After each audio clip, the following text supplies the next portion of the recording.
Hey, everybody. Welcome to the pre-show. We're doing things a little bit differently this week. Shortly, we will dive into our main segment on Superman's Secret Identity by Kurt Busiek and Stuart Immonen. My guest for that is novelist and comic book writer Alex Segura. But first, I'm joined by returning guest, sweet Bernie Gerstmayr, to help me discuss DC Comics Presents number 87, which introduced Superboy-Prime. Welcome back. Good evening. I've never been a part of the pregame show. This is exciting. We've never really had a pregame show, so this is doing something a little bit different, but I thought it would be fun. I thought that this would be a nice way to tee up the discussion with Alex by talking about the introduction of Superboy-Prime.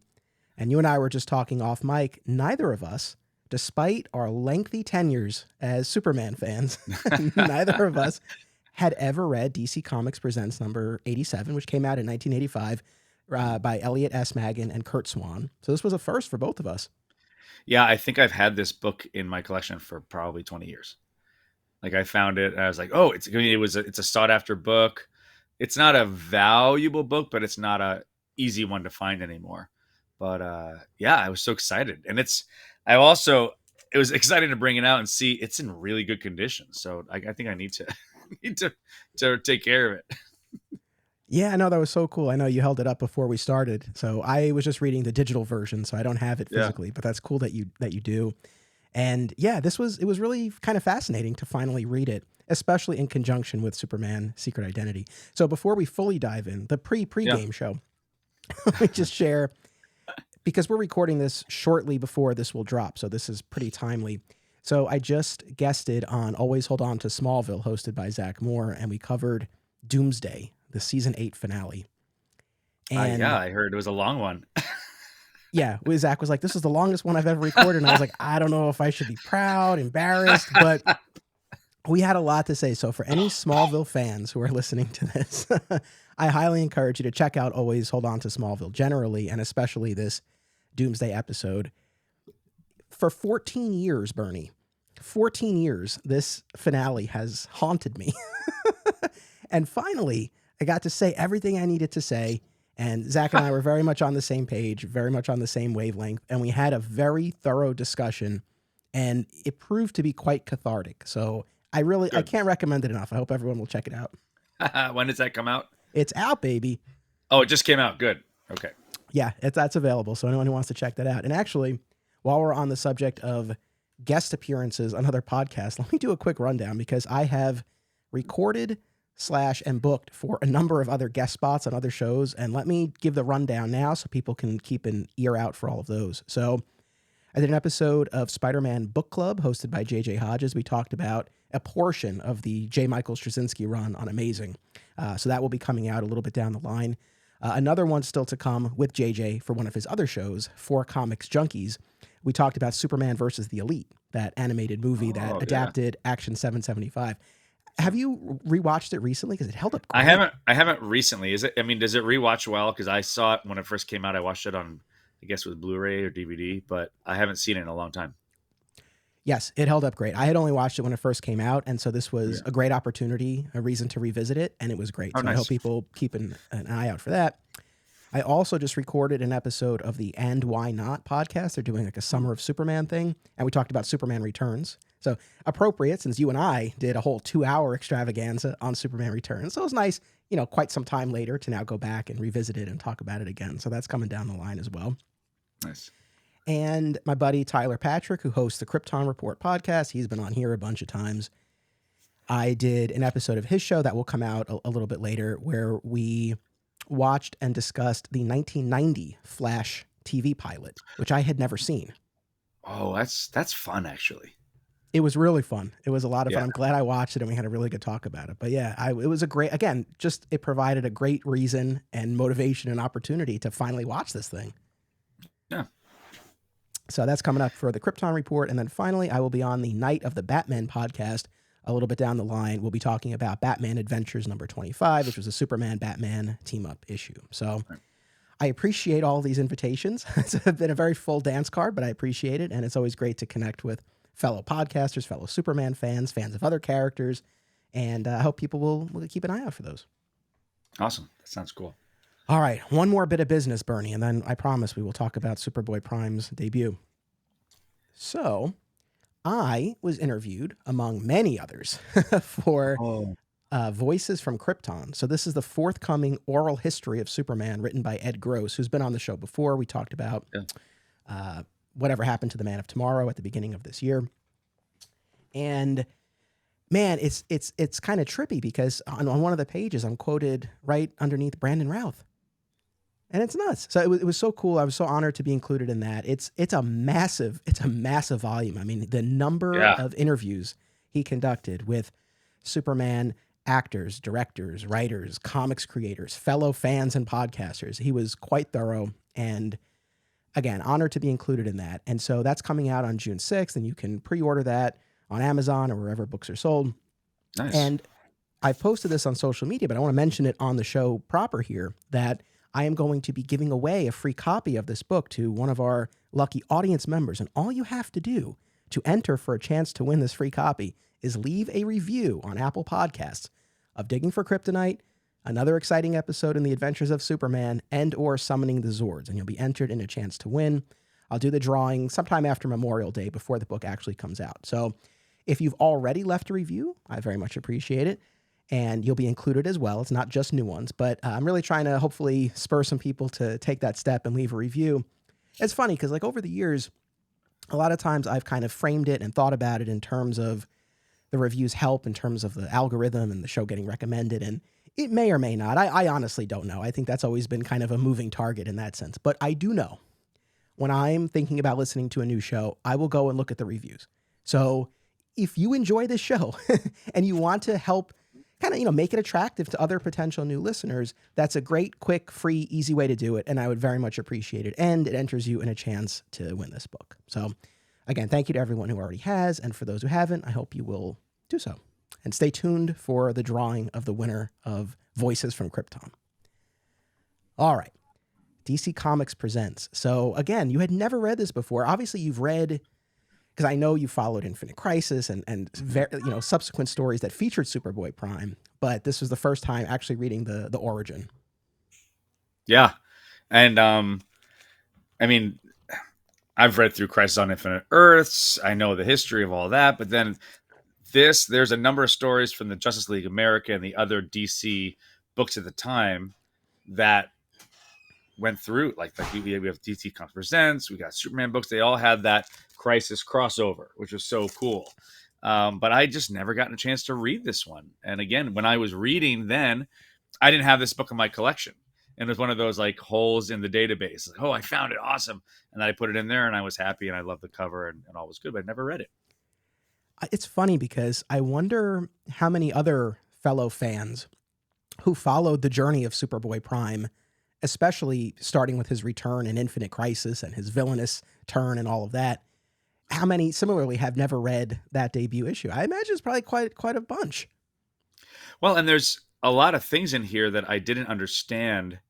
I didn't know of the backstory of the Earth Prime Superboy and how he became Superboy, like who he was, who his parents were. Really, for that matter, I didn't really remember clear enough when I was reading this how Earth Prime is different than the ones that we know. Gotcha. And as much as we have a whole hour-long discussion still to come on Superman's secret identity, are you familiar with that story? Yes. Okay. It's just been a while. Yeah. Gotcha. So in Kurt Busiek's introduction to the collected edition, he talks about how he was so inspired by DC Comics Presents number 87, this idea of a person named Clark Kent who exists on, quote unquote, the real world, right? An Earth where Superman and all these other characters are only known in the pages of comic books. Right. And obviously the story that unfolds in Superman's secret identity follows a very different path, and we follow this character over his entire life's journey through his life and career and home life and all of that. But kind of that foundation, right? That's something that both stories share. And it does, I think, create a lot of interesting avenues to pursue, and more so in Secret Identity, because we really kind of settle in. I mean, this DC Comics Presents 87 issue, I mean, it's one issue. So there's only so much real estate there, and it's bifurcated. So we get in the first half of the story our Superman. In the Right. midst of Crisis on Infinite Earths, it picks up with him mourning the death of Kara Zor-El. Right. And he is blasted by these aliens in a spaceship onto Earth Prime, where he encounters Superboy-Prime. And they have a little adventure together.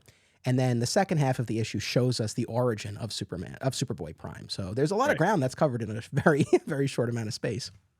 Yeah. I was actually going back and forth, like wondering which one. Like, it was kind of neat how they told the continuity story of Superman and then the origin. But I wondered, like, how it would have been if they started with that and then bridged the gap into and now in the current Superman title. But I really enjoyed it. And it was also a really nice throwback to read that style again and to see that style again.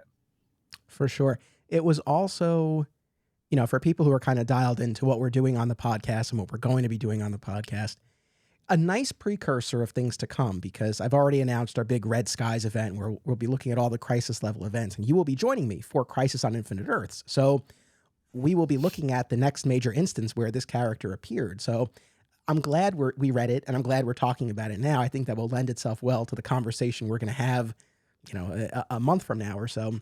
And then even further down the line, just to kind of give a little bit more of a forecast of what's to come, next year, as long promised, I know for quite some time now I've been talking about dedicated Superboy coverage, and that's coming. And that's coming. And that will take a variety of forms, because we have a number of different Superboys, and Superboy-Prime, for better or worse, is one of them. So we'll be taking kind of a closer look at this character.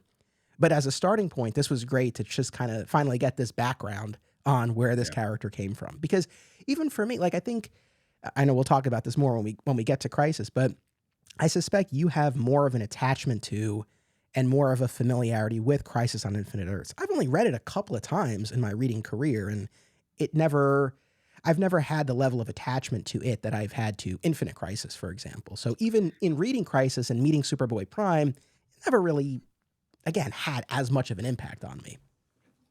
Well, it's kind of funny, and we're going to talk about this when we actually go through. Crisis on Infinite Earths came out when I was 10.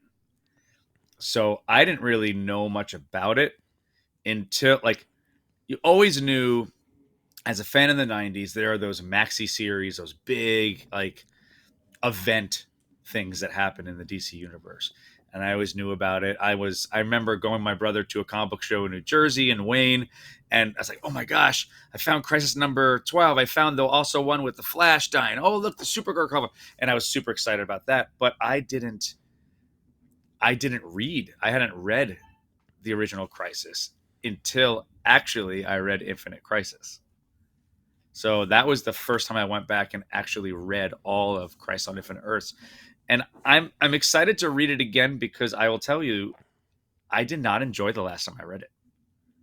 So I'm really excited to go through it again and pick it apart a little bit more. Oh yeah, I'm really looking forward to that. I hope the audience is as well. This is going to be a really fun run of episodes. As far as this debut issue of Superboy-Prime, we can get more specific, but I guess just big picture, how did knowing where his story ultimately goes color the way you took in this debut? Oh my gosh, you get more sad. Because really, Clark Kent, as we know, was just a regular kid who is then endowed these powers. And if you look down his storyline, he ultimately just goes nuts. And I think it's part of the isolation factor that he had to deal with, being trapped there, seeing doppelgangers and seeing how he believed Connor, was taking for granted what he had. And then just, it's a hard ending. And even if you read the Legion of Three Worlds, I think that's the 5-parter. That's a hard one too, when they imprisoned him with the Green Lantern Corps. But it's a very sweet origin tale, and he's very kind-hearted, and you see like his growing up. But yeah, it makes it more sad actually knowing his origin. It does, because obviously his villainous turn was not intended, right, with this story or with Crisis on Infinite Earths. So it's not like there were necessarily seeds planted here where you look at it, oh, okay, I could see why he loses it down the line, right?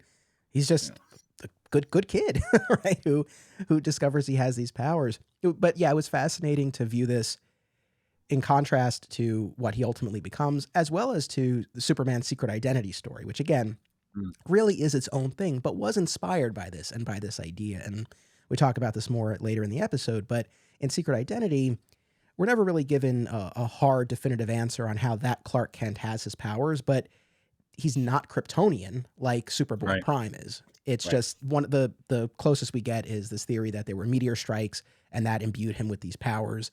And another big departure is that in Secret Identity, he never really comes around to, or I guess maybe eventually, but for most of his life, especially his early life and high school years and then early career, is the object of ridicule for having the name Clark Kent in a world where people know Clark Kent to be the Superman comic book character. Whereas here, and it was really interesting in DC Comics Presents, this Clark kind of learns to roll with it to the point where when he and his friends are all heading out, he's dressed up in a Superman costume. And there's even a caption that says, like, whether it's acne or like anything else, as a kid, like you just kind of learn to adjust and adapt and roll with it. And so it was just kind of interesting, especially in contrast to the Secret Identity story.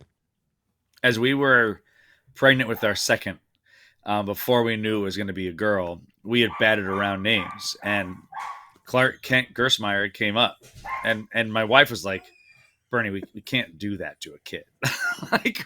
She herself said that. So I did have her convinced that we were going to do Caleb Elliot. So we would have the K in Caleb for Cal and then the L for Elliot. So, but it turned out to be Lana. Nice. And you've got a little crypto in the background there. Actually, yeah, I'm sorry. Is that is it a lot? That's quite all right. That's actually Shelby. Our dog named after Clark's dog on Smallville. No, I love it. No, that's the thing. It's like we thought about that too. And not that a comic book name was ever in consideration, but look, my last name's Desiato. It's a little bit of a mouthful. I've had many instances of people butchering the pronunciation. So it's like, I wouldn't want to saddle him with an overly long name or similarly difficult to pronounce name. So, we landed on Milo. We're like, all right, short, there you go. Short and sweet. People can say it. So, although it's funny because, he's still, he's not even 4 yet. So when people ask him, like, what's your name? And he's like, Mayo. And people are like, Miles, Michael, like they're not quite understanding him, but we're getting there. Anyway.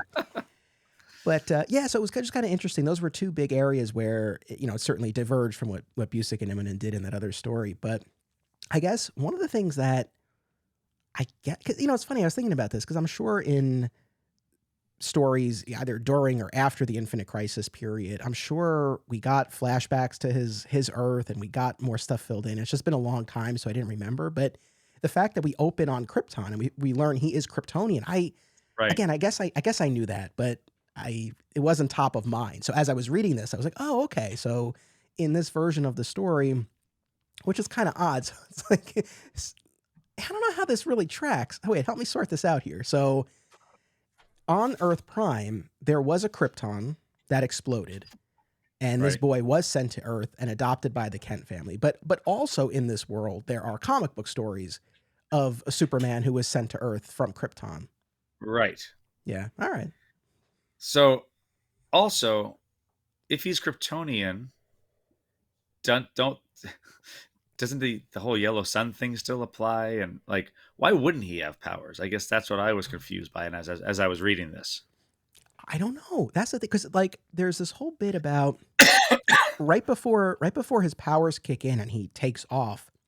Yeah, we know that things are kind of wonky because of Crisis. There's also Halley's Comet that's going to be passing by. Right. So as I was reading it, I was like, oh, is that one of the factors that's jump starting this? But then, yeah, why weren't they already in effect? I don't know.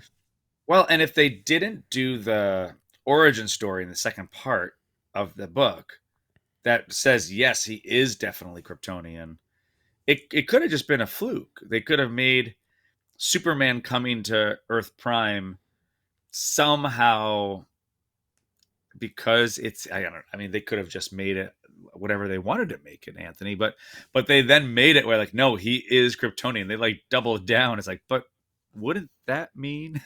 So as I was reading it, I was going, I'm just going to have to just go with it and roll with it and just say, I don't understand why this is. But it was still cute, even when he's dressed as Clark Kent for Halloween or over the party, I guess. And then he's like pretending he can fly, and then he falls down. But then at the very end, he does it, and he actually gets lifted up, and he flies into the sky. And Lori the mermaid, Yes. yeah, which was a really nice touch there. She's looking up, going, "Wait, he actually flew. Clark Kent can fly." Yeah, Lori Lemon. Lori Lemon. It was interesting too, the opening of the origin portion where we are in very familiar territory with Jor-El telling the council that Krypton is doomed. But here, this was a funny wrinkle where they believe him, but they're also not quite ready to jump into action to follow the plans he's laid out, because he and Lara have this whole teleportation device and plan in mind, but it requires swift action, and the politicians on the council are not quite ready to move that fast. But it was interesting. It's like this poor guy still hits a roadblock. It's just in a little bit of a different form this time. Yeah, usually they think you're nuts, Jor-El. We're not going to believe you. But now they're like, you're not nuts, but we're just going to drag our feet and wait till the planet just explodes. Yeah, and to further add to the tragedy here, Jor-El would have been able to get the entire family through. But after they send baby Kal-El, then Councilman Durkin, or whoever that was, interferes, and for some reason thinks he knows how to control this device, and clearly doesn't, and it all goes horribly awry. He's using all the terminology like he understands the science. Or like, bro, you're like a congressman, basically. That's all you are. Well, you know what? In light of current events, that's actually pretty believable. Yeah, that's true. So again, the broad strokes of that portion of the origin story, kind of essentially hold true. And so Kal-El is not rocketed, but is rather teleported to Earth, where he meets the Kent family. And it's funny because as the parents are talking about naming, they do talk about this whole, like, how could you saddle a kid with Clark Kent, which is her maiden name, just as in the regular continuity. And she's like, well, I always knew I wanted to name my child Clark before I knew I was going to marry someone named Kent. So fair enough. And she's like, oh, and I knew someone in school named Pete Moss, and he was this great student and everything. So like, Pete Moss. Yeah, it's just a fun book, and it's a great throwback to the Bronze Age too. It's another, we've talked about that too. It screams Bronze Age, which I know is a sweet spot for you, sweet Bernie. Yes, it is. Yeah. So again, as opposed to Secret Identity, where so much of that first issue and even the second issue is about him getting all of these Superman gifts that he doesn't want and being teased for having this name, yet not having the powers. You get just kind of like little glimpses, but you can see in this, there's a panel where Clark skins his elbow playing football or baseball or something. And one of the kids is like, oh, look at that. Like, I can't believe, your skin's supposed to be impervious. It's like the Boy of Steel. That's what it was. The Boy of Steel can't even. Yes. But so you see where Busiek was able to, kind of look at the bones of this story and then extrapolate from there. So it was cool to see that. But yeah, I mean, this Clark kind of learns to roll with it pretty quickly, wears the Halloween costume to the party, and then, is able to take off. And then, that kind of brings us to the beginning of the story where he meets our Superman. And, initially Superman's pretty quick to just kind of say, good luck, I got to go. Yeah.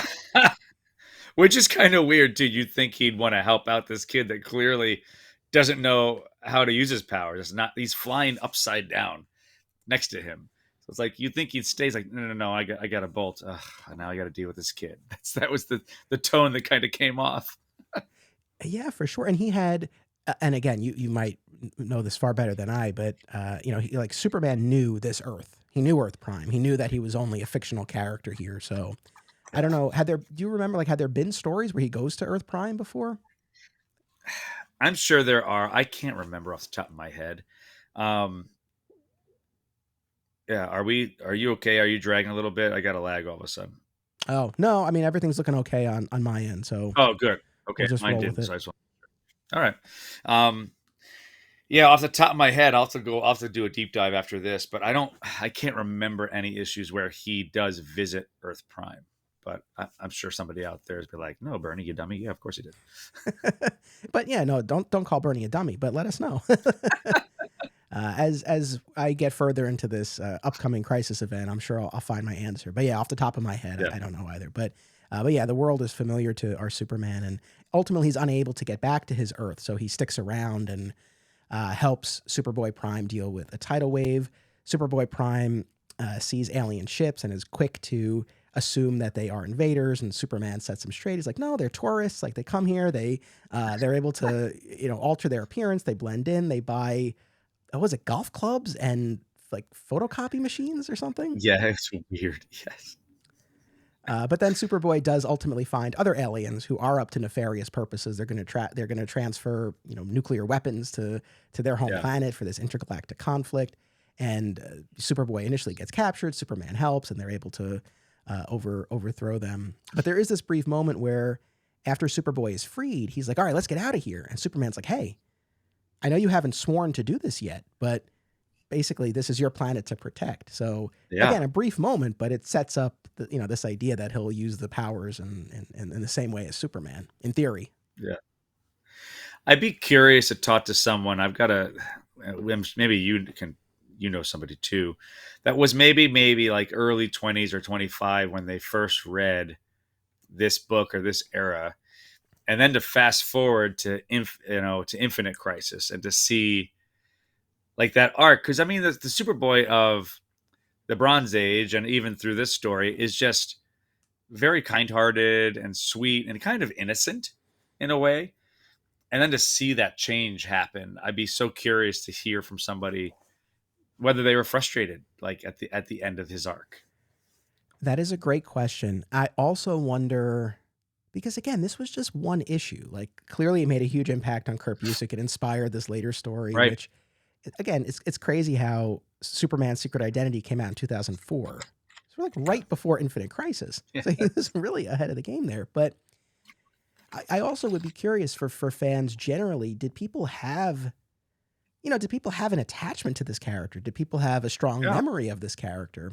So I would be curious to hear that. Because again, for me, I knew of the character having read Crisis on Infinite Earths, but like I said, it wasn't something that really stayed with me so much. So there was enough familiarity when I saw him in Infinite Crisis. I was like, oh, okay. But it's funny, like I knew him more as one of the quartet that gets sent off to this paradise at the end of Crisis on Infinite Earths. So I knew him more as part of the collective, more so than I did, oh, that's Superboy-Prime. And ultimately the one that is frustrated by the imprisonment eventually and punches his way through. And he does a lot of punching before that, where he alters reality. Yeah, he does. Yes, he does. And we could talk about this more when we do our Crisis episode, and I'm sure this will come up when I do my Infinite Crisis episode. But yeah, man, I get it. Because you think about it, these four are sent to this, what's meant to be quote unquote heaven, but it's just the four of them. And at least Superman and Lois have each other. Great. But for Alexander Luthor and Superboy-Prime, they're just stuck here, just watching everything unfolding. So the idea that they would snap, I get it.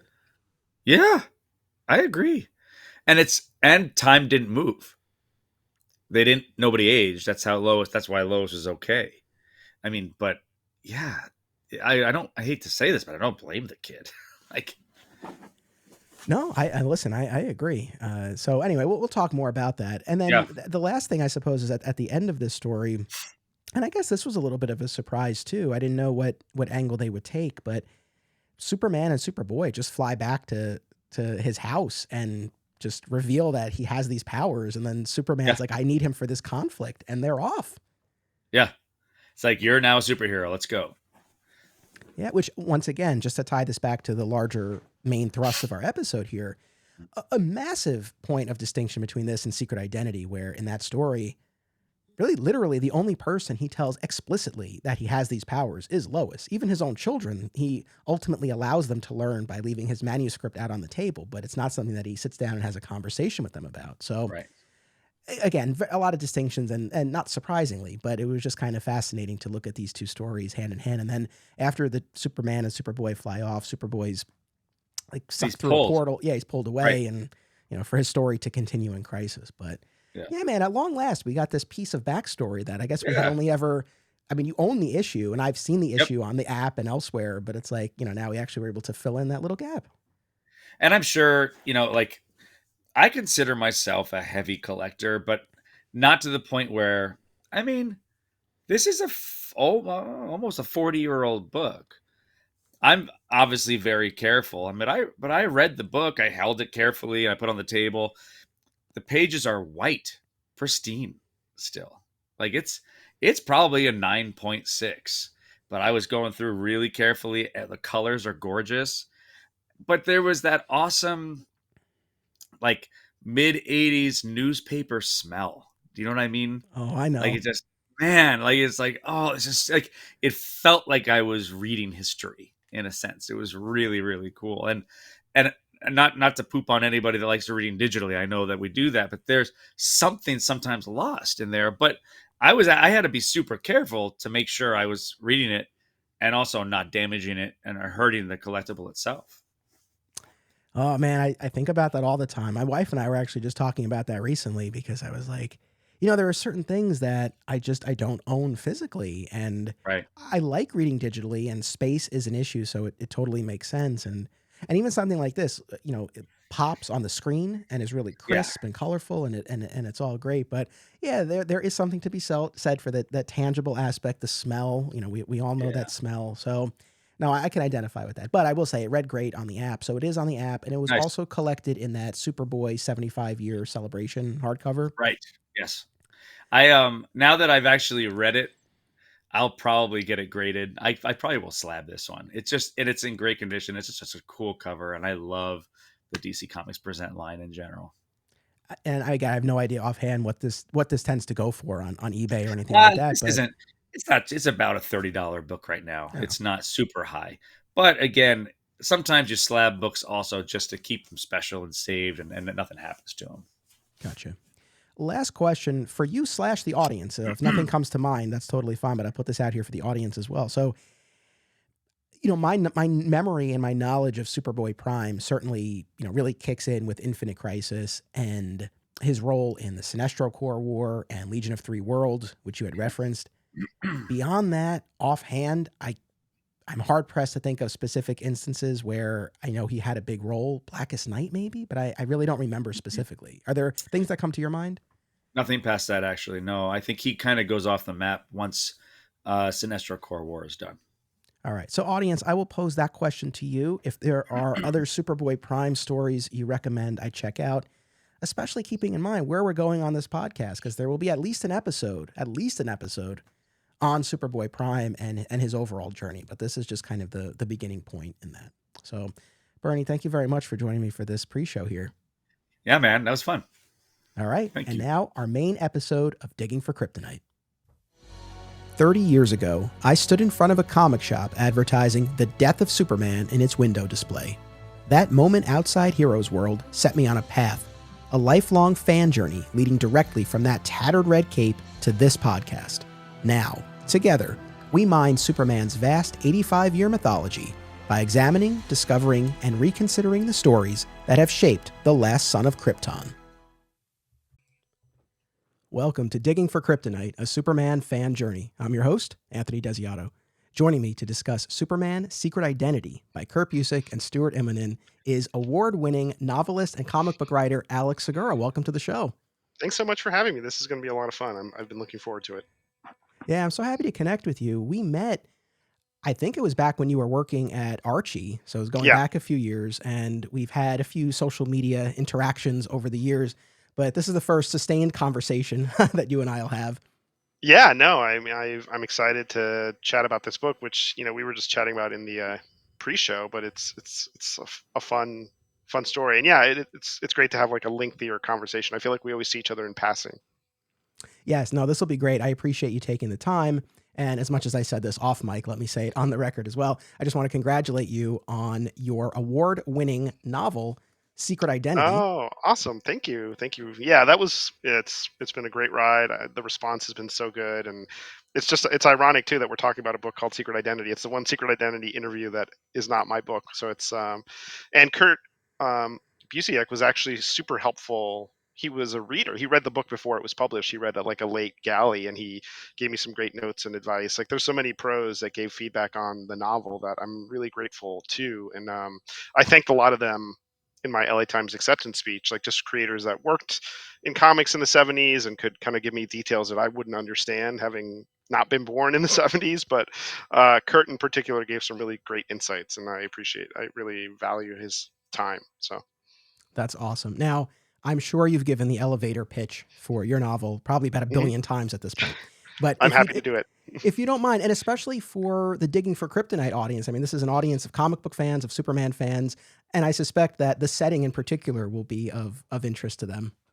Yeah, for sure. So, Secret Identity is the story of Carmen Valdez, who's a queer Cuban American woman that moves from Miami, her hometown, to New York City in the 1970s to work in comics. That's her dream. She grew up reading comics. She learned to read English reading comics, and she's passionate about the medium. So she gets a job at kind of a third-rate publisher called Triumph Comics, and if Marvel and DC are A level, Triumph is B or C level.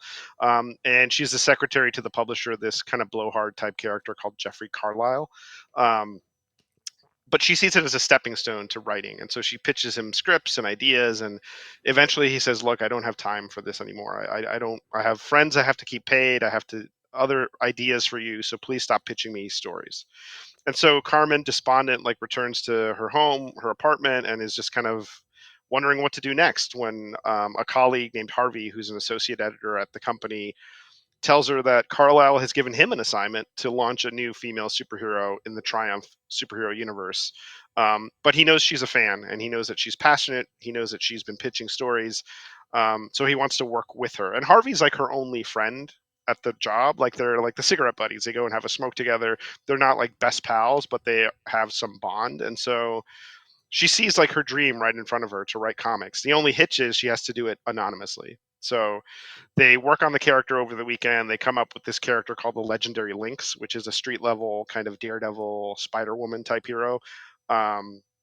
Very much inspired by the Cat, a Marvel hero, and a lot of other influences. But they create this character, and Monday morning comes around, and she can't really get in touch with Harvey, but she finds that he's turned in 6 scripts with his name on them alone. And she also discovers that the scripts have been sent to this artist named Doug Detmer, who's kind of a legend, but also a curmudgeon and very challenging artist who's hopped around and is basically on his last go round. No company will hire him, even though he's like super talented. He's very difficult. But then Carmen learns that Harvey's been murdered, and nobody knows she's worked on this character. Nobody knows that she's basically put a piece of her soul into this character. And like you and I know, in comics, like the creators don't work on the character indefinitely. You work on it, and then there's creative changes, especially in work for hire comics. So she knows very well that at some point the keys to the car will be handed to somebody else, and so she realizes that she has to solve her friend's murder to kind of reclaim this character. And interstitial chapters in the book are just of the comic. So you're reading Carmen's adventure in prose, and then you can read some of the Link stuff in comic book form. And Sandy Jarrell, who's amazing and has done a lot of work at DC and at Archie, did the artwork and really did a fantastic job of like evoking the 70s without making it seem like he was imitating anyone in particular. So it doesn't seem like, oh, he's imitating Gene Colan or Frank Miller. Like it's Sandy, but it's very much in the through the filter of like the 70s, which I think he did a hell of a job. Awesome. Well, I encourage everyone to check it out, and they can buy it wherever books are sold. Yep. So segueing into Superman Secret Identity. So this is the 2004 miniseries, 4-parter, each about 50-page prestige format issue. Mm-hmm. And the setting is the real world, a world where Superman and other superheroes only exist within the pages of a comic book. And so we follow this young man whose family name is Kent and whose parents thought it would be hilarious to name their son Clark. This young man who has the name Clark Kent and all of the ridicule and teasing that comes with it, and then finds during his teenage years that he actually has the powers of Superman. And so it unfolds from there. So I guess just as a starting point, when did you first experience this, and how often, if at all, have you revisited it? How has your relationship with the work changed? Maybe that could be our launching point. Yeah, that's a great question, and it's funny because before the show we were chatting and realizing that we both. I mean, I must have read parts of it like before, but this was the first time I sat down and read it from beginning to end in a sitting. Um, but I always was aware of it because Stuart Immonen was on the Superman books for a long time. I think a lot of people forget that. You know, he did so much stuff at Marvel, like Spider-Man and X-Men and Next Wave. But before that, he was a DC staple, and he did a lot of stuff. I think it was Adventures of Superman was the main book he was on. Um, and his style has evolved a great deal. But I remember really recognizing Stewart's artwork and just being. I loved his art even then. I thought he had a clean line. I thought his storytelling was really strong, and I thought, you know, you could look at it and you would know it's a Stuart Immonen drawing. Um, and so I think I think I was aware of it when it came out, which 2004. I had just gone back home to Miami after working at Wizard, so I was still keeping up with comics and reviewing comics for my local paper. Um, and I've always been a fan of Kurt. I think Kurt has, like Mark Waid and a few other contemporaries, he has the ability to boil down a character's essence, you know, in the way that like Wade did Wally West, or Kurt did the Justice League, the Avengers. I'm sorry, you know, he just boils the characters down to their essence. And one thing Kurt does that I've noticed, and I actually brought it up to him on social media, is that he there was a time before, you know, with the Golden Age and the Silver Age, there would be different iterations that didn't necessarily like lead into each other. So you have like Barry Allen reading about Jay Garrick, and he did this with Aquaman, and obviously he's done it most notably with Batman and Superman. But he's basically creating the next generation of these characters where there's some slight connective tissue to the source material, but it's a new version, it's a clean version, it's not marred by continuity. And I was always fascinated by how he did that, and I think it's just his passion for the medium and his ability to really kind of see what makes the characters work. And because, you know, it's a different Clark Kent, it's a different Bruce, it's a different Arthur, but they are in their hearts what makes those characters tick and what makes them interesting. And I found that fascinating. So on rereading it, or kind of fully reading it for the first time, I was really amazed at how deftly he did that. And the team is really like all-star top to bottom. It's Kurt, it's Stuart Immonen, it's Todd Klein on letters. It's really, I think it's still an underrated masterpiece. It is, and it really taps into the humanity of the character we're following. To your point, it's not the Superman, our Superman. This is, again, a person in the quote-unquote real world with the name Clark Kent and the powers of Superman, who operates in a Superman costume in secret and continues his life and career and family life and all of that. But it is very emotionally resonant, and I was reflecting on my own experience with this. Weirdly, I don't believe I read this as it was coming out, and that's odd because I'm a lifelong Superman fan and I was following all of the Superman books, but it might have been because I knew this was an out of continuity thing, although even that doesn't totally answer it because I was no stranger to But I was the Elseworlds. same. Yeah, I was the same. You know, as a reader, I'm sorry to interrupt you, but as a reader, I was always like, not as into Elseworlds and team up books for whatever reason, because they felt like outside of the main narrative. So I can totally relate to that as a fan. But now it's like, is it good? That's the decider. Exactly. So for whatever reason, I kind of passed this by as it was coming out, but I do remember reading, and I still have the same collected edition. So I remember buying and reading that, I think pretty shortly after it came out, because I heard such amazing things about it. And I remember reading it, and I've talked about this period of time in my reading history before, but this was, you know, there were a few things coming out around this time. You know, Gotham Central is another example, or Identity Crisis. There were a number of things where, again, as a high schooler who had mostly been reading the Triangle era Superman comics and loving them, and I've gone back to them recently and I still love them and they're wonderful, but I was seeing through this and other stories different ways that the characters can be presented and explored, and just different kinds of storytelling in this medium. And so this one does hold a special place for me because it kind of falls in that category. And I remember reading it as a kid and being like, wow, this is different. This is different. I'm connecting with this in a different way than anything else that I was reading. Weirdly, though, just as I can't explain why I didn't read it as it was coming out, I never really went back to this in all the years since. And I couldn't tell you why. It sat on my shelf. It's made it through multiple moves, you know, being boxed and unboxed and shelved and reshelved. And this was the first time in many, many years that I actually sat down and read it again. That's wild. Yeah. I would love to hear. I mean, because I'm blanking on it, but what was going on in the main Superman books when this came out? Like, one of the things that, not to cross into Marvel, but like Spidey 2099 means a lot to me because it was like the best Spider-Man book of that time. Like you have the Clone Saga going on, and that was fine, but it was very confusing. So I'm curious, like how this stands out in contrast to what the mainline Superman books were doing. So 2004, this might not totally line up, but Jeff Loeb and Joe Kelly and that whole crew, they had Uh, been on the super titles for a while. I believe by the time this was coming out, Loeb was probably done and had segued over to Superman Batman, but Joe Kelly had mhm, stayed on for a little while. And I don't know that we were quite yet at Superman for Tomorrow, but like that's like kind of the right. general time frame I think that we're talking about. Okay. Yeah. So this, I mean, there's some good stuff happening, but this would stand out in an interesting way. So one of the things that I kept going back to, I was thinking about it and listening to it as I was reading this, was the Five for Fighting song, 100 Years. Hmm.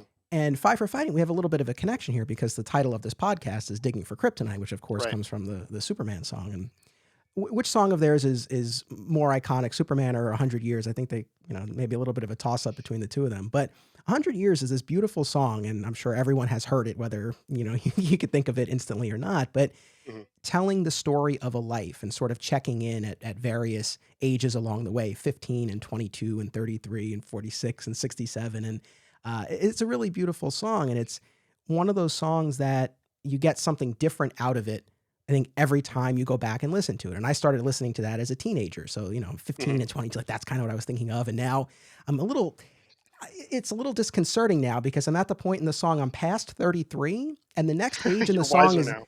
yeah, I think but I think the next one in the song is 45 and you're heading into a crisis. And I'm like, oh, that it doesn't sound so good. No, it's not that bad. I'm 43. It's okay. All right. All right. You'll be good. It'll be all right. But Yeah. it made me think of this because I think one of the beautiful things about this story is that you get to see this character's life unfold. You follow him from a teenager in Pickettsville, Kansas, akin to Smallville. Yeah. Then as a young man starting his career, falling in love in I was going to say Metropolis in Manhattan. Yeah. Then you follow him as a new father. And then in our concluding chapter as an older man whose children are Yeah. grown. And so that was kind of what I was thinking as I was reading this. I mean, what we can get we can definitely get more specific, but just kind of the broad strokes of this, which aspects or which chapters resonated most with you? I loved it all, and I don't mean to be just a gushing fanboy about it, but I thought it was really. I think what Kurt does really well is, like I said, he boils down the character, but he gets to the heart of the character. He gets in their heads really well, and Clark's narration in particular feels really genuine and human.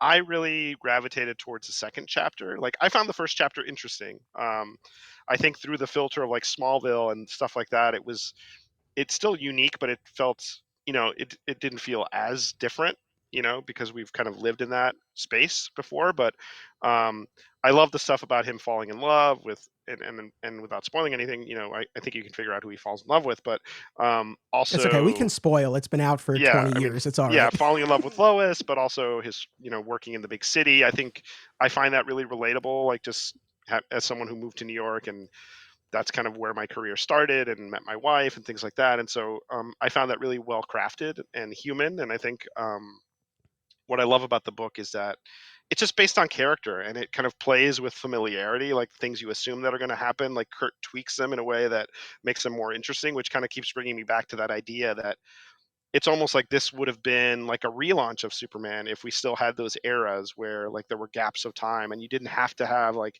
80 years of continuity. You could restart Superman almost, like it's really like what probably Earth One should have been. It's just like a clean relaunch of the character.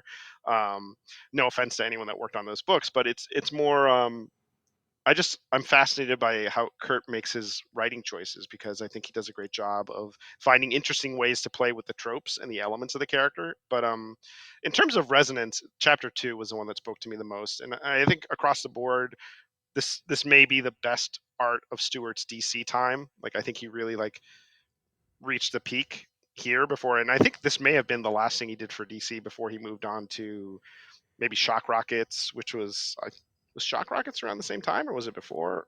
I don't know. Yeah, I don't know offhand, but Yeah. recently on the podcast we covered, and it was my first time reading it. Another one of those ones where it's like, how did I never read this? It's a Yeah. fascinating process going through all of this. But his end of the century graphic novel, which I don't know if you ever Oh, Superman yeah. End of the Century. Mhm. Again, it was one of those ones I think it kind of fell through the cracks, not just for me, but generally because it was right as Loeb and Kelly were taking over, and there was some shuffling and all of Right. that. But he wrote and drew that, and it's just gorgeous. It's just gorgeous Yeah. to look at. He's amazing. And similarly here, I mean, I thought of you the most, of course, when the Clark of the story starts publishing books and Yeah. developing that part of his career, and I was like, oh man, this is this would be perfect for Alex. So Yeah, no, it was so cool. It was so neat, and it's so funny to kind of immerse myself in this book. We obviously, his book and my book share a title, and there's some thematic connections, but it's, also Kurt is a big Stephen King fan from knowing him and seeing what he posts online. And Stephen King does that.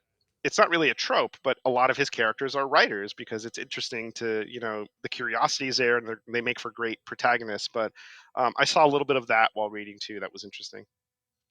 I'll say for myself, what was fascinating, akin to the song that I was just talking about, when I read this the first time, the Smallville chapter certainly resonated the most. I was a little bit past where Clark was at that time, but still close enough. I can't say I ever really felt like an outsider to the extent that this character did, and I had a great high Mhm. school experience, and but still, we all have those moments where you feel a little out of place and you're finding yourself. Yeah. So, that always resonates. And as a huge fan of the television show Smallville and that time in the character's life, I always gravitate towards that. So the first time around, it was cool seeing that. And then reading the second chapter, especially where he's falling in love, I hadn't experienced that yet. I was hoping for something like that. Right. And so Yeah. those chapters really resonated the most with me. And then fatherhood and sort of the later stages of his life, I still enjoyed those pieces, but it was so far in the distance Yeah. as I was reading this in 2004. Now, as I read it, that second chapter means so much more because now I've come out the other side. I found my Right. Lois and happily married. And so I look at the beginning stages of their relationship and, of course, he continues to get teased for having the name Clark Kent, and Right. they set him up with this woman named Lois, who has Right. experienced something similar many times, but they're able to bond over that, and they get to know each other, and so it was amazing. And then now, as a new father, that chapter and the lengths that Yeah. Clark That was goes, intense. the lengths that Clark goes to, striking this deal with the government, basically to get them off his back and off his family's back, and in exchange, he'll essentially do missions for them, right, and kind of be at their call. But the upshot of that is he misses the birth of his daughters. He can hear it. He can hear them being born with his super hearing, but he can't Yeah. physically be there because of this deal that he made to do whatever it takes to protect them. And of course, I'm reading that, and it's just like it hits so close to home. That last chapter still feels kind of far off, but Yeah. definitely No, more. definitely Yeah, the parenthood chapter. I mean, it's something I think about a lot as a creator and obviously as a dad. Like, what am I doing to help these two creatures that I've brought into the world, or at least had a hand in bringing into the world? Like, am I doing everything I can to make the world safe for them, or make them safe and healthy and happy? So emotionally, that chapter really spoke to me. I think 2 and 3 were the ones that really, probably like you. I think, I don't know how old your kids are. Mine are 7 and 4, so 3. yeah, so they're close, but it's like it's a lot of, you almost watch everything. You want to make you want to protect them, but you also want them to experience life, and so that was intense. And I thought Kurt did a really, Kurt just does a magnificent job of making these characters feel three dimensional and not just like comic book, not just like plot devices. Absolutely, absolutely. No, the fatherhood chapter in particular, and I've talked about being a dad and how it's changed my perspective on a lot of these episodes, and I get misty eyed and all that. But Yeah. but it's true, and I know you identify with that, and you're living through it yourself, and just this idea, because I think about it all the time. It's like there is no deal I wouldn't make. There's nothing I wouldn't do right for my Yeah. son, and so seeing the lengths that he goes through in this, it definitely rang true. So we've talked about the narration and sort of this lifetime journey that we go on with the character, which, in terms of scope and in terms of the extent to which it lets us into the mind of Clark, I think those are two aspects that really stand out. And I think, I don't know that we're breaking any new ground there. I think when often people talk about this or write about this work, those are things that really are Mhm. at the forefront. But rereading this made me think a lot about Superman for All Seasons in terms Yeah. of this again, more intimate, personal, human look at the character that's lushly illustrated and really emotionally resonant, but major distinctions as well. And we've covered Superman for all seasons, but there you had this great look at the character through the perspectives of others, right? So you have Right. chapters narrated by Pa and Lois and Lex and Lana. So you're seeing how these characters see him, and it's eye-opening, but you're not really spending time in Clark's head. And you do also have this 4-chapter approach, but it's 4 seasons in the first year of the character. Right. So here, similarly, 4 chapters, but told over an entire life. This is, it's funny when we talk about anything that we're covering here, sometimes I bump into stuff that I feel maybe wasn't well executed. That's not the case here. Other times it's just that I wanted something different. I wanted the story to be something different, or I just didn't agree with the choice. And that's, that it is what it is. No, you can admire like something that is professionally done and executed well that maybe is not what you wanted as a reader, which is okay.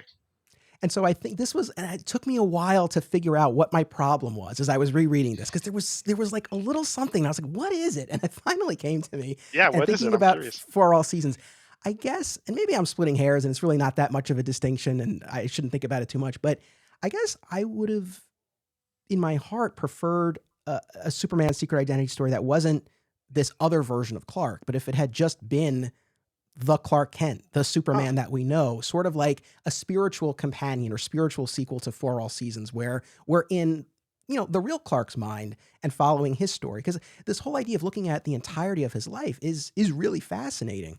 But I guess there was that little bit of distance there. And I had to keep reminding myself, especially, this Clark, again, does not become a public-facing hero, a symbol of hope. That's not his journey. And I had to keep reminding myself, it's not Superman. So I think that's kind of what I would have wanted, but that's not the story that was being taught. I get it. Yeah, no, that's interesting because I think that may have been part of the reason I didn't immediately dive into the book when it came out, but I also kind of came to appreciate the meta of it all. Like you see the little interludes with actual Superman comics beginning each chapter, which I thought was really well crafted. And I love the wink nod of it all, because that's kind of the stuff I write too. Like my secret identity weaves through actual comic book history. So, I joke that if you squint closely enough, you think the links existed, you think this stuff happened. And I really love how Kurt uses his knowledge of the mythos to create this story. And no, it's not Superman, but it is a Superman. And I think what's fascinating is how, he wasn't raised by Ma and Pa Kent, but he did have the same kind of ethics and morals that the Superman we love has. And it's just an interesting, I see it as just like an alternate Earth. Like it happened on an alternate Earth. In the same way, I'm sure, people that like this book will probably like the Batman version, Creature of the Night, where it's a different kind of take on Batman, but it's the themes and the emotional stuff are there. The big beats of the character are there. So it felt pretty true to me. And I kind of like the dressing of the winking and nodding meta stuff. But I get what you're saying 100%. No, but that's totally fair. And I don't know him personally, so it feels weird to call him Kurt. But Kurt talks in it's either an introduction or an afterword, depending on whether you're looking at the soft cover or the new deluxe edition. But he talks about being so inspired by DC Comics Presents number 87, which introduced Superboy-Prime. And of course, we know the journey that Superboy-Prime would go on to have in the comics, but that hadn't happened yet at this point. Mm-hmm. And I mean, I do think whether you're going back to that pre-crisis issue or this story, it is really a fascinating idea to look at a character with this name or without, but especially with the name Clark Kent, in a world where everyone knows the character Clark, because that does put a whole different spin on it. And, you really do feel for this, for this young kid where he is kind of made to be this outsider by virtue of his name. And he gets picked on at school, and then that continues even when he's an adult, working in the city.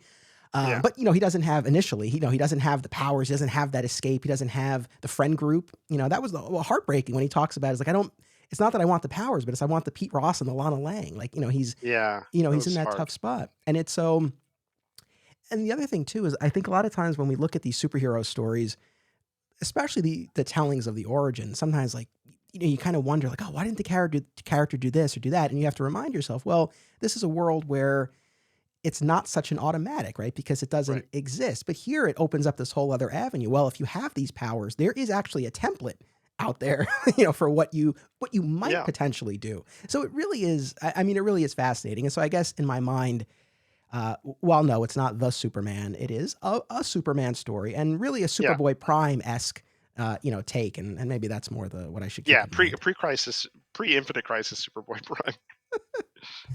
So Yeah. we have a few questions from one of our patrons here, and I want Oh, to sure. bring them in. And one in particular that I think, that was of particular interest, and I'd be really curious to get your take on this. So this is from one of our patrons, Brian Dempsey. He says, Okay.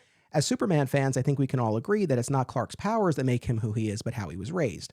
The Clark Kent of this story didn't get the same upbringing. He's not directly inspired by Superman. He's not a fan of the character. I mean, quite the opposite, in fact. Yeah. And kept his powers secret, even from his parents. Absent these items, do you feel the story delivered a strong enough motivation for this Clark to do the right thing? Brian says, I'm not necessarily saying the story didn't, just trying to stimulate some discussion.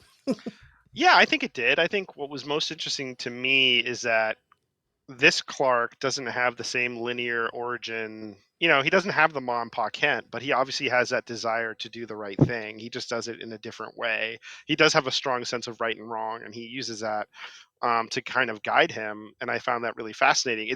I would say it's probably not as stark as Clark, the Superman has. But I think that made it more interesting because it's like you're taking this like alternate path and seeing this alternate Superman. So I was cool with that, and I didn't feel like I was being misled or that it wasn't like earned. Yeah, that's fair. I think he makes his first save. He's been, he discovered his powers and he's been flying and, enjoying the freedom that comes with that. And even one of the things I liked about the story, even before the powers, he likes being by himself. He likes being in nature. He goes on these long hikes. There's Mhm. this privacy, right, that he craves even before this, and that continues throughout the whole story. And Right. he's flying around, and there's a town that's been flooded, and everyone's in danger. And he sees someone who would die, but for Clark Right. intervening, and so he does, and it's just kind of an automatic. So yeah, I mean, I think it's not as explicit. There aren't moments where his parents are instilling lessons in him, or we're getting these kind of morals. But you get the sense he's been raised by good people, and he has Yeah. these these values. But it was sad, this idea that he didn't share this with his parents. Mm. Again, such a contrast to what we think of with the Superman, where the upbringing with Mom and Pa, the time on the farm, those are the Yeah. people he can confide in. And there was recently, I rewatched an episode of Lois and Clark, The New Adventures of Superman, the It's first good. the first Tempest episode, where Mhm. they go back in time and Lois finds out that he's Superman, and they have this whole conversation in the car, and she's like, "I'm like, you were all alone." Like, she's feeling sorry for him, and he's like, "Well, no, I wasn't alone. Like, I had my parents." And so Yeah. this Clark didn't even have that. It was sad. Yeah, it was sad. I agree with you, and I think what I appreciate though about what Kurt and Stewart did with this book is that they didn't just default to saying that realistic, quote unquote, a more realistic Superman meant a more gritty Superman. Like, he lives in a world very similar to our own, where Superman exists as a pop culture thing, and he's gaining these powers. And I thought Kurt handled it really well in terms of the narrative, that it just felt realistic. It didn't feel grim dark or needlessly violent, or like The Boys, where it's like an extreme hyper violent take.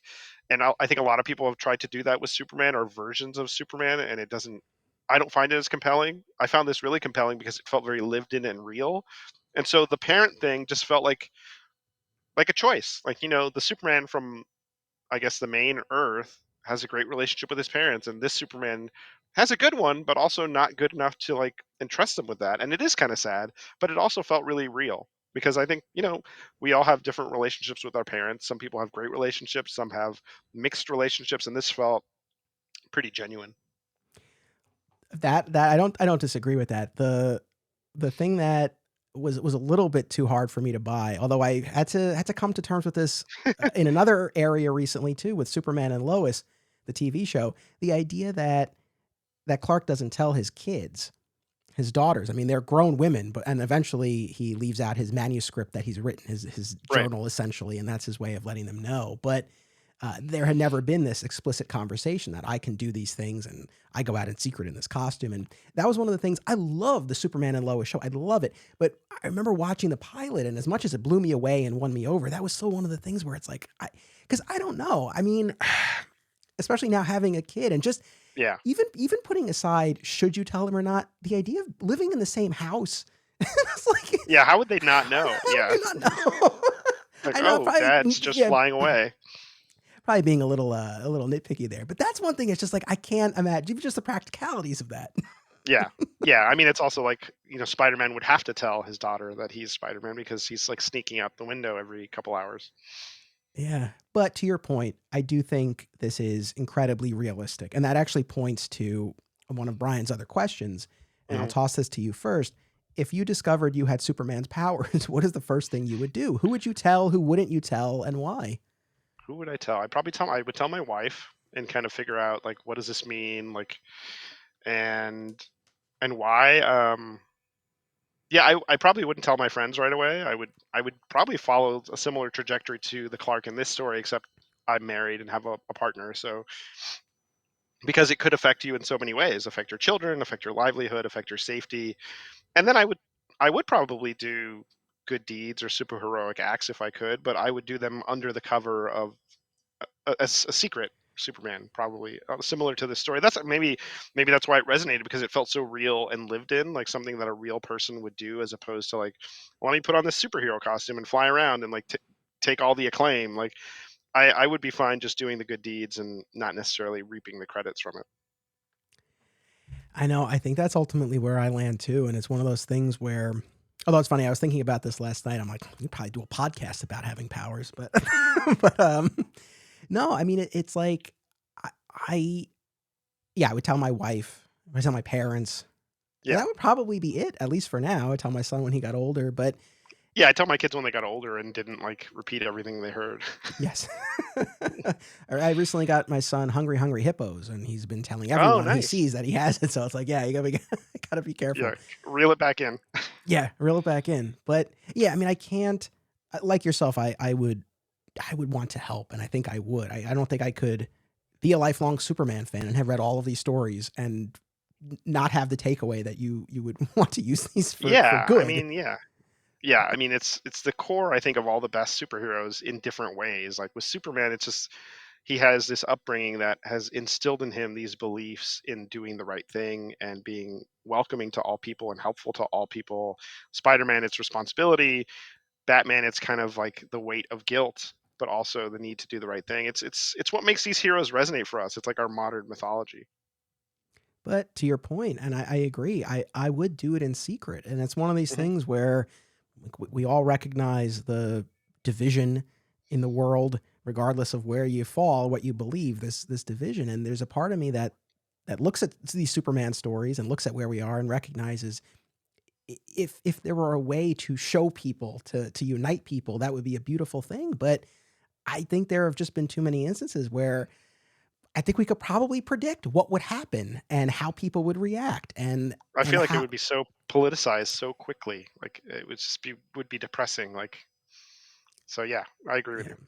And especially having families, that's that whole other component where yeah, whether you call it, fear or just caution or whatever, or practicality, it's like, yeah, I wouldn't want to expose my family to that. So, Yeah. I wish I could say, no, I would do what Superman does and I would be this symbol to the world, but it's like, no, I think just realistically that wouldn't play. But I think something akin to what this character does, where, and of course, we haven't talked about why he wears the costume. It's this, like, which I think is Yeah. great. This great touch of if anyone sees him and tells people it was someone in a Superman costume, they would laugh him off. Right. Yeah, it was a great little twist. And one thing that I thought they did really well was the uncertainty. Like that initial uncertainty in that first chapter. He's like, I don't think anyone's taking my picture. I don't think anyone knows what this is, but I also don't know how I got these powers, and it could go away at any second. And that felt really genuine to me, and it didn't feel like something that superhero comics really explore, like that uncertainty of like, hey, this could go away tomorrow, or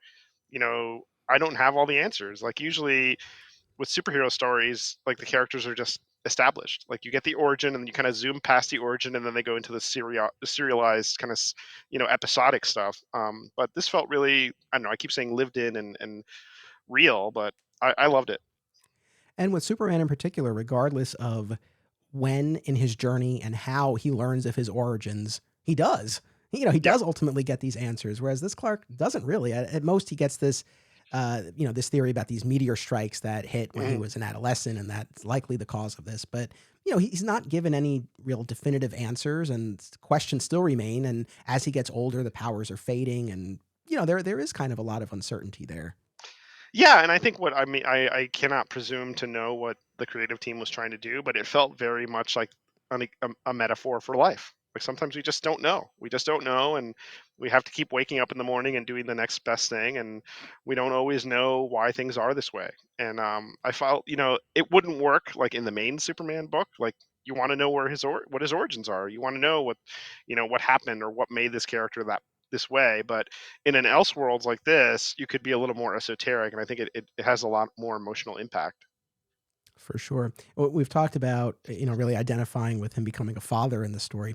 I gotta Yeah, say, weirdly, one of the moments that really got me was when his government handler is retiring and they have their final meeting, and the agent calls him Clark, and of course, Clark does a yeah, double take because he's thought he's been so careful, and Malloy is like, "Oh, you haven't been as careful as you thought." He's like, "But don't worry, I wrote very little down, and I destroyed what I did write down."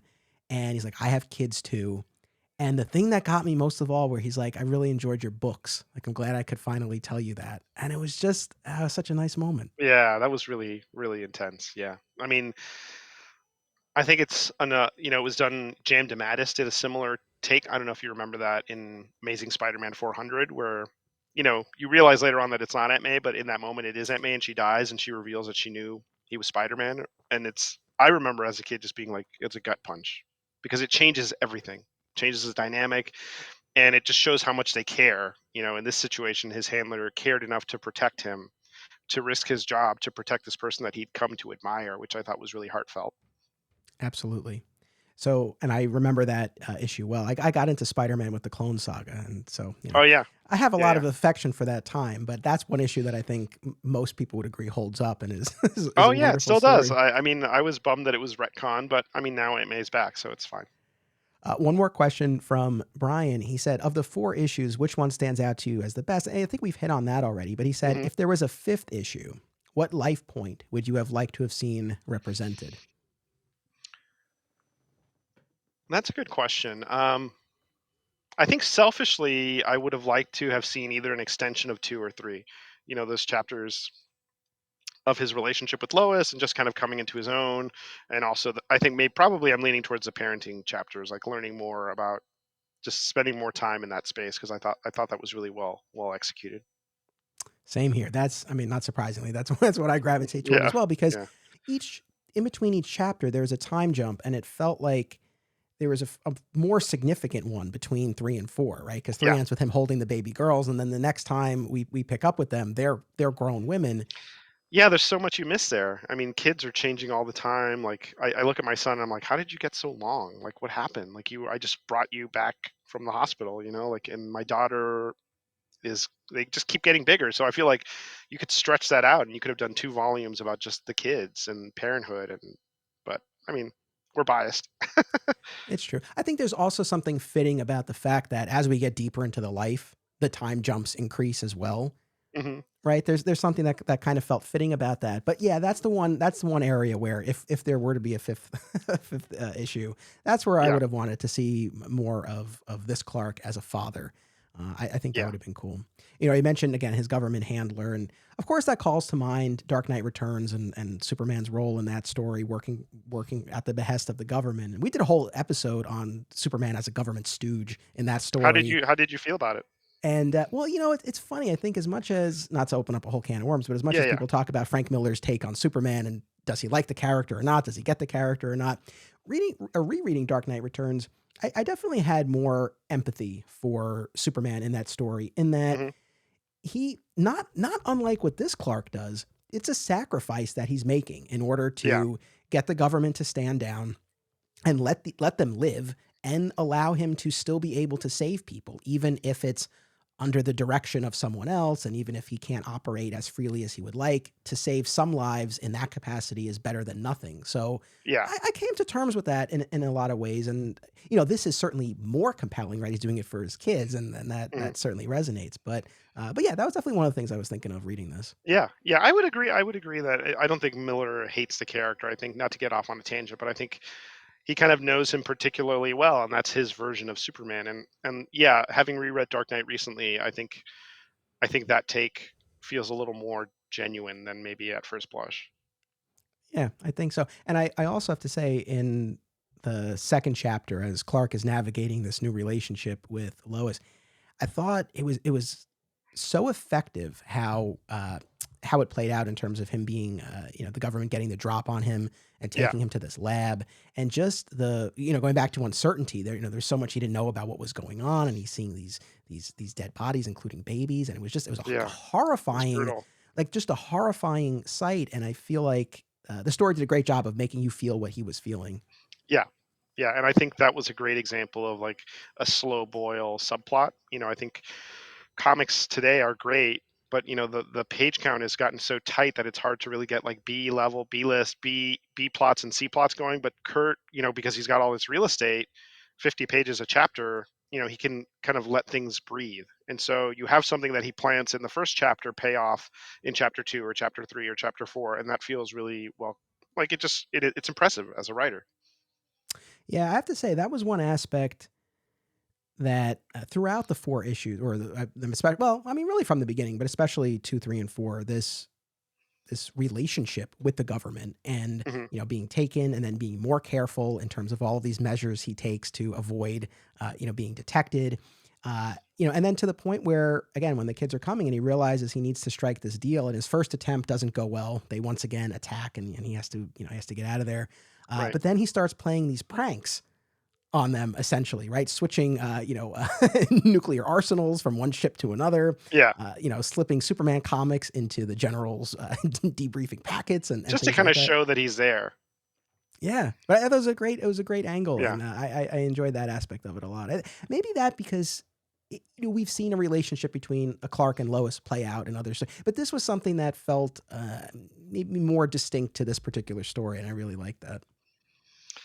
Yeah, it felt a little more grounded. I think every Superman story in the main continuity is going to have that push and pull, like even, especially when they're not married, like the push and pull of will they or won't they, and it's essential to like the moonlighting part of it. But this felt like, since it was a self-contained universe and story, you could pull the thread a little bit longer and see what would happen, which I thought was, we don't get resolution very often in superhero comics, especially like, from the big two. Like you get the kind of idea of change and then things revert back because you have to kind of keep the status quo. But I think that's what people love about these Elseworld stories and what if stories, that you do get the resolution. You do got to kind of see what would have happened, and you kind of can play with things like this character can die, and it doesn't really affect the main story, but I think readers want to experience that.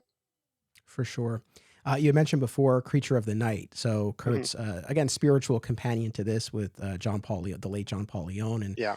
I read that for the first time a few weeks ago in advance of this. And I enjoyed it. Again, not to sound like a broken record. This was another instance where, and I guess I don't want to spoil too much because that is more recent, but Right. uh, this whole same sort of setup here. Someone with the Bruce Wainwright, but this was a kid who enjoyed that aspect, right, Yeah, and he kind was of played into it. into it and was into it. But then, of course, suffers the same type of tragedy with his parents. And as the story unfolds, you see him start to conjure this bat like demon. And the Right. whole time I'm reading the story, I'm waiting for the twist that there's not this demon that's out there. It's him, and he's had this kind of split, and he's great. And maybe Oh, that would have been interesting. too obvious. I mean, like, that's the thing. Maybe that would have been too obvious. But that's another instance where I think it was a great story and well told, and I do recommend that to people. But as Yeah. I was reading it, I guess I was thinking it was going to go one way and it went a different way. But it was definitely cool to see the Batman side of this kind of story. Yeah, no, I really like that. I mean, the art was fantastic, and the story was great. But I think I bumped on that too. I was like, is there a twist here where you find out that he's just imagining this and it's actually is him? But then I appreciated it because I think maybe the Batman comics of Kurt's era as a fan did have that supernatural tinge to them. They were less like, when you think of Denny O'Neil, you think of like returning Batman to his dark roots, but there was also like supernatural elements to those stories that kind of went by the wayside in the '80s when Miller really brought him down to reality. And I thought that was neat. And I could be totally wrong in speculating that, but I found it wasn't enough. It wasn't a deal breaker. So I had the same thought as you. I was like, oh, it would have been interesting if that was actually him, but I still enjoyed it. And I think maybe the fact that we were expecting that, maybe that's why Yeah, Kurt went in a different direction, because it would have been, I think it maybe would have been too obvious. So in yeah. What is it? fairness, Don't give readers what they want. Give them what they need. exactly.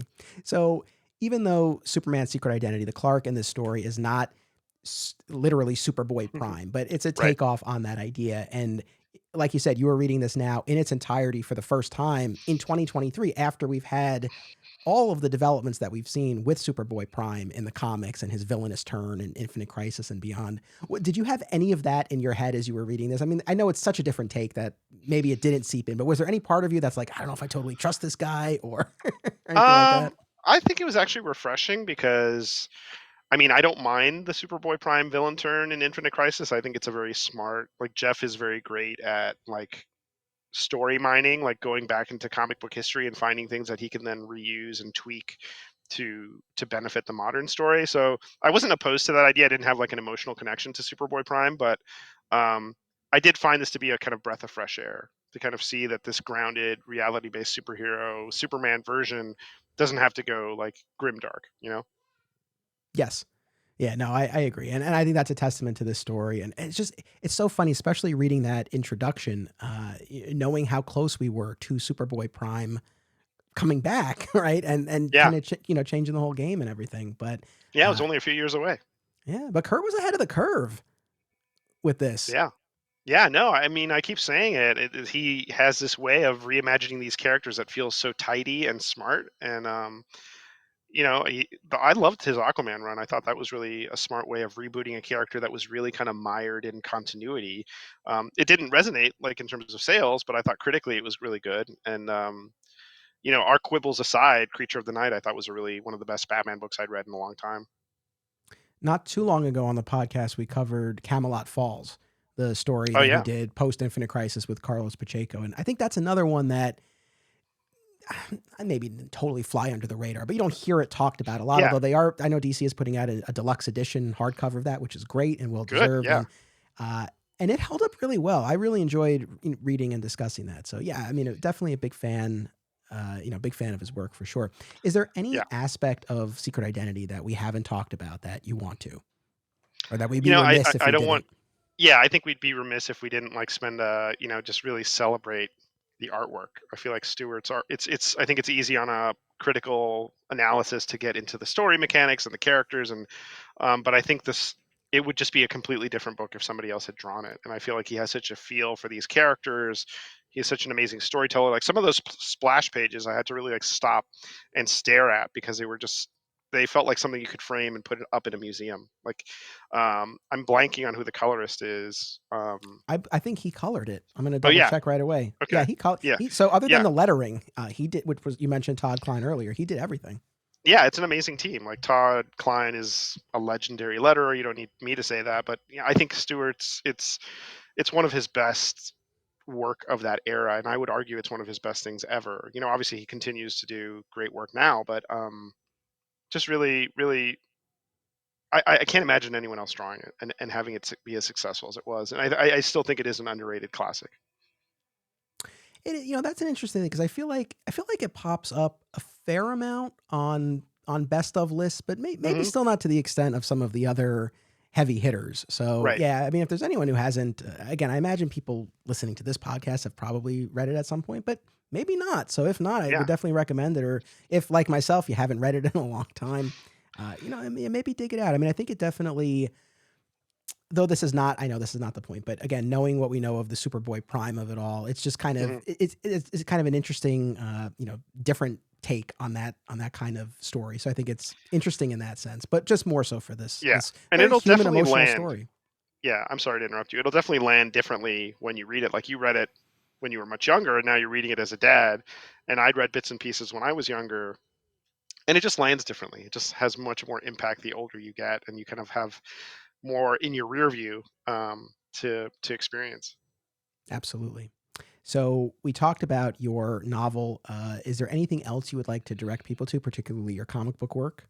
Yes, I did a Superman story in the Kal-El Returns Superman #1 special, which came out late last year. Fico Ossio did the artwork, and it was basically it's a series of short stories bringing Clark back to Earth in the wake of Dark Crisis, or actually right before Dark Crisis. There's that little moment where he gets pulled away at the end, spoiler, but it was so cool to just not only write Superman period, but also write kind of an essential story that shows him interacting with Martian Manhunter, Wally West, Naomi, and really kind of banging the drum on what makes Superman special and what makes him essential to the Justice League. And that was I was really privileged to do that. In terms of new stuff, my new novel, Aranya, Spider-Man 2099, Dark Tomorrow, came out on May 2nd, and it's a YA Spider-Verse story. It's a prose novel. It features the two main kind of Latinx superheroes of the Spider-Verse, Anya Corazon, and Miguel O'Hara, who's the future Spider-Man 2099. And they team up, and basically it's a story of learning from each other. Like a young hero still coming up and an older hero who's become very jaded. What can they teach each other, and can they learn it in time to save the universe from Judas Traveler, a deep cut Clone Saga villain? So and in terms of comics, I just did an Avengers Unlimited 4-parter for Marvel Unlimited. I did a question story in Lazarus Planet, one of the Lazarus Planet one-shots with Clayton Henry, which was fantastic. And I feel like I'm forgetting something, but there's more stuff cooking. I'm doing a Night Terrors Green Lantern story focusing on Sinestro. It's a 2-parter. And I've got a Return of the Jedi one-shot from Marvel coming out in July, focusing on Admiral Akbar. Busy man. Well, I love it. That's fantastic. I hope everyone will... I should keep a cheat sheet. Yes. And social media wise, where's the best place for people to connect with you? You can find me on my website, alexsegura.com, or on Twitter at @Alex_Segura. And I'm also on Instagram at Alex Segura Jr. Awesome. I have a Facebook author page as well, if that's what you're into. All the Thanks so much, covered. man. No, listen, thank you for coming on and doing this. I really appreciate it. Audience, I thank you as always for listening. We are off next week for Memorial Day, but we will be back in 2 weeks with our next all new episode. As always, it's about what you do. It's about action. This show is part of the Flat Squirrel Podcast Network, home to Digging for Kryptonite, another exciting episode in the adventures of Superman, Summoning the Zords, and My Comic Shop History, available wherever you get your podcasts. Be sure to subscribe and leave a review today. Sign up at patreon.com/Anthony Desiato for additional content. Thank you all.